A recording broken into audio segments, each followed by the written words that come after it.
Doja Cat just dropped her new album V, and it's a vibe. It mixes Doja's signature R&B and hip-hop with 80s synth pop and disco, all in that dreamy, futuristic Doja way. In this video, I'm going to prove you don't need $1 million studio to get that sound. In fact, I'll show you exactly how to recreate it straight from your bedroom setup. And at the end, I'll play you the full track so you can decide if I actually pulled it off. But for the impatient ones, here's a quick preview.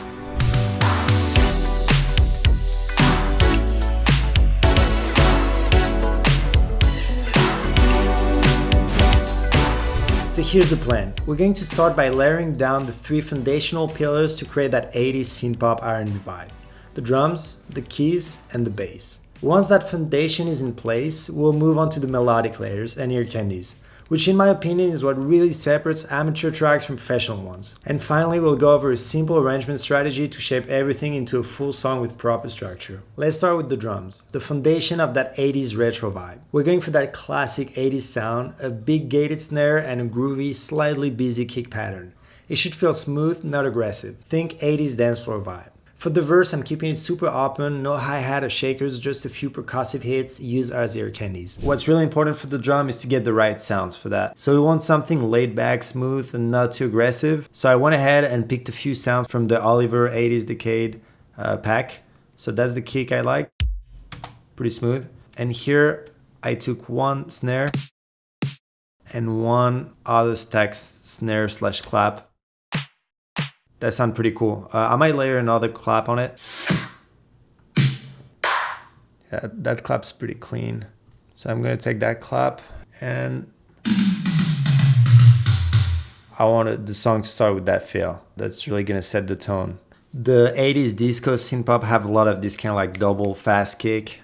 We hear it all over the album. So I'm gonna go for a pattern like that. Alright, now so let's layer the other snare. Yeah, that one has a little like thing coming in.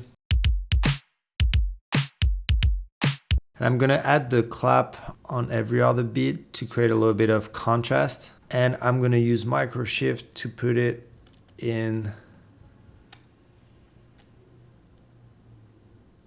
stereo. Sorry, I lagged for a second. Alright, that's just gonna help make the snare a little wider. Let's listen. I think snare layering is super powerful. If you don't do it, you should start doing it. And so here's one of the most important ingredients to nail that 80s sound, is the reverb on the snare. This is exactly the sound of the 80s. Let's add that drum fill into it. Alright, that's a vibe. Alright, so for now, I don't want to put some hi-hat or shaker that's going to be constant. Maybe just a few percussion here and there. So I'm going to go ahead and just place like strategic percussions just to make it a little more alive. Okay, I want that kind of like super metallic sound. I don't know if it's a triangle or like a cowbell or something, but I heard it a bunch of time in the record. That's this thing, this one. I just want like kind of like a one shot, but we'll see. All right, so that's a percussion layer. Here I'm gonna do something I like to do. So just a little bit of compression, add some distortion, and I'm gonna add a little bit of reverb that really brings life to the drums. Check it out. And especially in that era, I felt like they were going really hard on the reverb. It was like obnoxious. I think that's it. We got the perfect like start of drums. It's like listen with that dope feel coming in.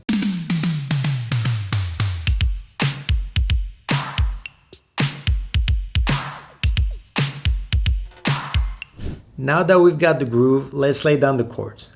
This is where we start to blend R&B with that 80s synth-pop flavor. For the progression, I'm going for something dreamy that doesn't fully resolve and just kind of floats. I'm also adding some 7th, 9th, and even 13th here and there to give that smooth R&B color. Here's the progression I'm using. E minor 9, A 13, F sharp minor 7, G major 7 to G major 7 over A. And for the sound palette, I'm leaning on classic 80s synths, a mix of Juno-style brass stabs, and some lush electric piano to really fill the space. So I found that sound on Omnisphere. I tweaked it a little bit, but it sounds pretty dope.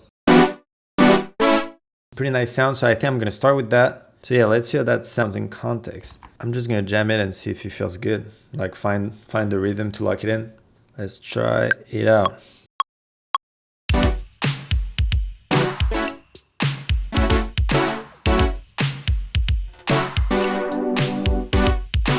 Okay, now let's clean that up because as you've seen, my keyboard chops need practice.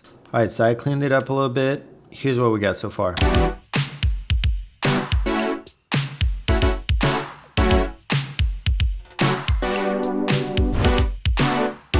I added a little glide here, that's kind of cool. The pattern is a little busy right now. I might simplify it a little bit later. We'll see. Now what I want is just to kind of like layer a few more synths. So I'm thinking adding like kind of like a warmer lower layer and maybe like an electric piano type of layer just to give like a nice like little bed foundation. Okay, so I just found two sounds that work well with it. So I added that one, which is like a slightly softer brass and like a little lower, a little warmer. And I panned it a little bit to the left and I just EQ'd it a little bit, carved out a little bit of highs to let the main synth go through. And I found that E-piano serum preset I have. And so I cut off the root notes, I just have the upper notes. I added a little bit of side chaining to it. And so all together with the drums, let's check it out.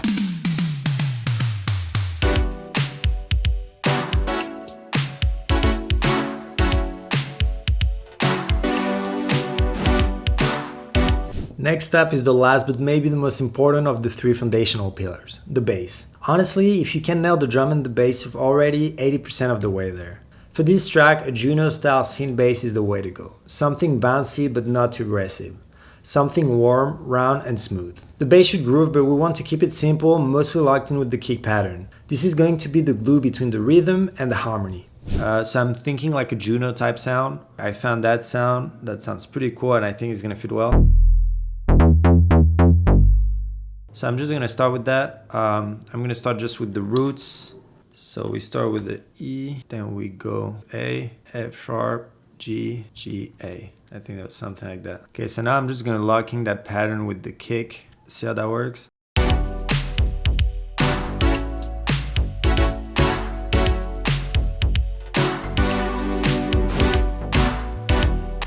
I'm thinking of changing up a little bit the kick pattern so it locks in a little better with the synths. Thinking even maybe here having like just a one simple kick.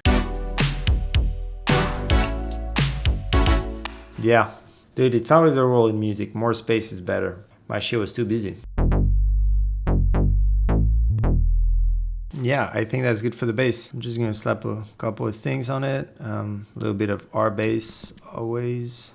I want to make the top end kind of wider, so I made a preset that only widen the top end. That's pretty cool. I'm gonna put a little bit of delay, just a tiny bit, and a little bit of reverb, but I'm gonna cut the lows of the reverb. Just create a little bit more depth.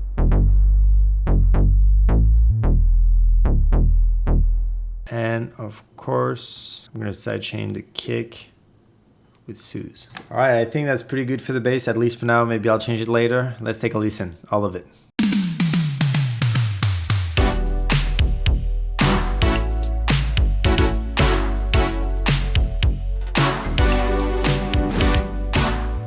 All right, that's pretty good. I'm pretty happy with that. Now that we've laid a strong foundation, it's time to start adding the fun stuff. Let's start with guitars. In this style, the guitar approach is actually super interesting. Instead of playing constantly like in most genres, the guitar usually drops in with little accent and licks here and there.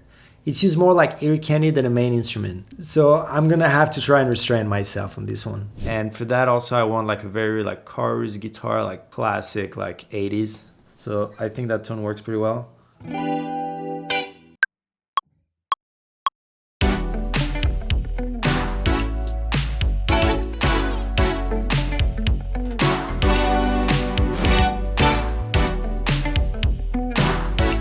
Okay, so I processed a little bit the guitar, I evened out the volumes, mixed it a little bit. Here's how it sounds with it.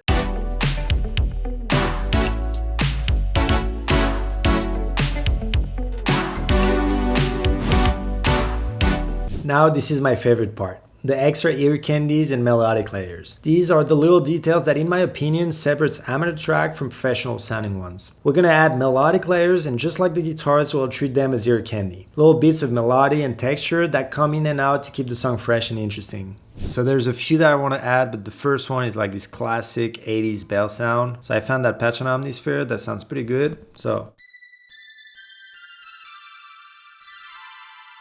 So pretty cool. So I'm just gonna add a line of that.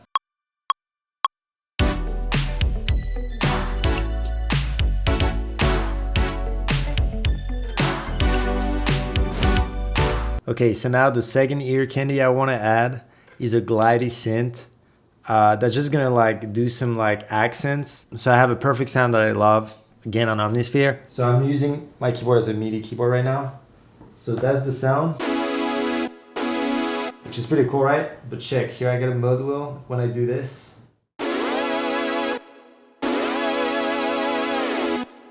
So let's try to record something.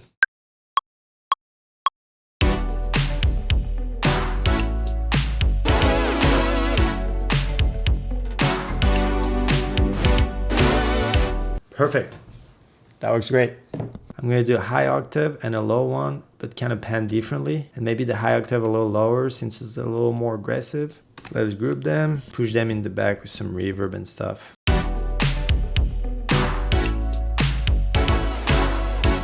Yeah, that's perfect. That's perfect. That's it. All right, so the same as the bell, I'm just like, it's not like playing all the time. It's just like small interruptions here and there. So let's go with the third ear candy. So for that one, I want like a quick arpeggiated synth. Kind of like the same concept as 24K Magic by Bruno Mars. I don't know if you remember, but there is this moment where like there's that arpeggiated like Juno something that just comes in for like a brief moment. That sound is so good, and it's clearly analog. So I don't know, but I found a cool sound that would work super well. A sound I made. I'm putting a MIDI arpeggiator, so check out that sounds. That's dope. And what I did in the Matrix, I made sure that like the panning was moving back and forth between both sides. So it's really like gonna be like dancing on the different sides of your headphones. That's gonna bring like such an ear candy feel to it. Let's record it. I already know what I want to play.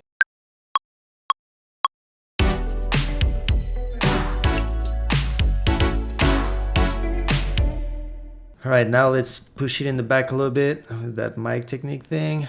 A little bit of delay. And a lot of reverb. So I'm gonna go for that whole reverb. I've been using that for the whole track. I use that one just because I like the name, literally aerial hole. It's cool. I mean, it sounds great, but I just fuck with the name. Let's see how that sounds in context.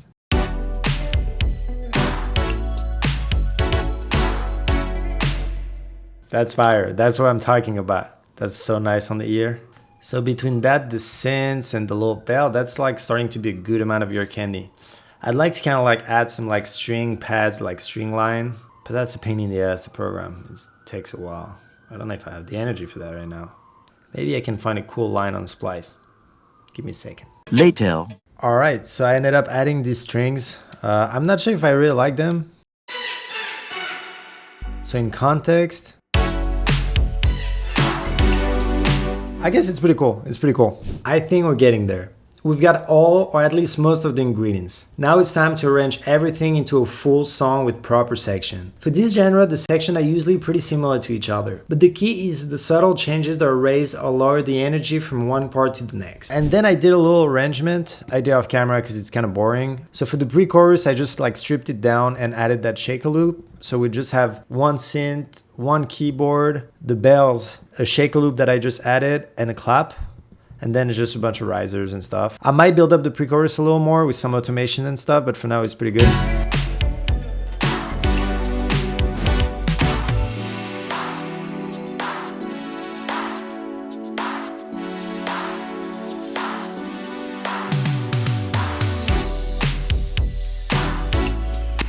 Yeah, it's pretty cool. And then it goes into the chorus, which is basically a condensed version of the verse. So I have all the ear candies kind of playing. And I added like that hi-hat loop here to make a little like faster subdivision, higher energy, which is pretty dope. So there's one last thing that I want to add to that chorus to make it a little bigger. It's some funky guitar. So I'm just going to play that and see how that feels. I got to find the voicing and stuff first.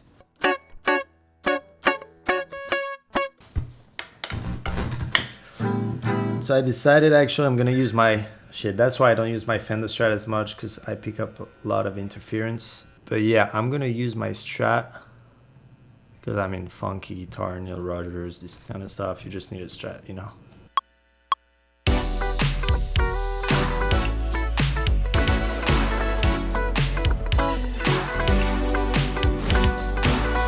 Okay, that's pretty good. I might put a little phaser on it.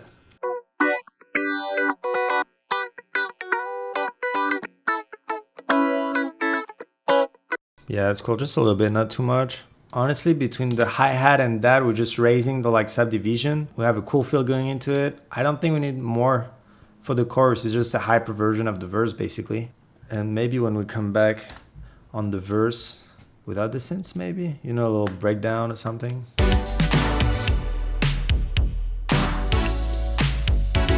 Yeah, that's fire. This is it. I think the song's ready for a final playthrough. If you're an artist and wants to make music like this with me, hit the link in the description. It'll take you to my website where you can hear some of my work and fill out a quick form to see if we'd be a good fit to work together. And if your producer wants to level up faster and get my direct feedback, check out my one-on-one mentorship through the second link. Alright, here's the final tracks. Thanks for watching. I'll see you on the next one.